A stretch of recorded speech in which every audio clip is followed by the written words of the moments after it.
ரொம்ப ரொம்ப சந்தோஷம் தான். ஏன்னா நேற்று நைட்டு அதாவது ஈவினிங் ஒரு 6 மணிக்கே இதில் கிளம்பி வந்ததில் ஒரு 4-5 பேர்கிட்ட இருப்பீங்க. அப்படி தருமபுரி சென்னையிலேருந்து வந்தவங்களாம் யார்? நீங்களாம் நேற்று கிளம்பினா தான் இன்றைக்கி கரெக்டாக காலையில் வந்து சேர கரெக்டாக இருக்கும். இன்னும் பார்த்தீங்கன்னா ஒரு 4-5 பேர் வந்து வர முடியாமல் திருநெல்வேலி அந்த சைடில் வந்து இருக்கிறாங்க. என்னோடய வயசு வந்து பார்த்தீங்கன்னா 26 வயசு தான் ஆகுது. என்னை நம்பி நீங்கள் அவ்வளோ தூரத்துலேருந்து வந்திருக்கீங்க. எல்லாருமே வந்து பார்த்தீங்கன்னா கமலா தென்பண்ணியோட ஓனர் இசைக்குமுத்தை மாதிரி எல்லாரும் நல்ல ஒரு தேனி வளர்ப்பில் ஒரு தொழில்முறை பண்ணி நல்ல ஒரு கொஞ்சம் பணம் சம்பாதிச்சு லைஃப்பில் செட்டில் ஆகணும்னு எல்லாரும் வந்திருப்பீங்க. ஒரு தொழில் முறையாக பண்ணணுன்ட்டு இந்த பயிற்சியோட நோக்கமே வந்து பார்த்தீங்கன்னா உங்கள் எல்லாத்தையும் தேனை சேல்ஸ் பண்ணணும், தேன் பெட்டியை விற்பனை பண்ணணும் அப்படிங்கிறது என்னோட நோக்கம் கிடையாது. எனக்கு நாளைக்கு மேரேஜ் முடிஞ்சு 2 குழந்தைங்க பிறந்தாலும் அவங்களுக்கு என்ன தேவையோ நான் செட் பண்ணி வச்சுருக்கேன். என்னால் முடிஞ்ச சின்ன சின்ன உதவிகளை கொஞ்சம் கொஞ்சம் பண்ணிட்டு இருக்கேன். அதில் ஒன்று தான் வந்து பார்த்தீங்கன்னா இந்த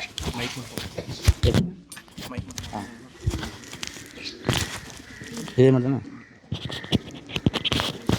அதில் ஒன்று தான் பார்த்தீங்கன்னா எனக்கு தெரிஞ்ச இந்த தேனி வளர்ப்பை மாதத்தில் ஒரு 100 பேருக்கு சாப்பாடு சர்டிஃபிகேட்லாம் கொடுத்து பண்ணணும்.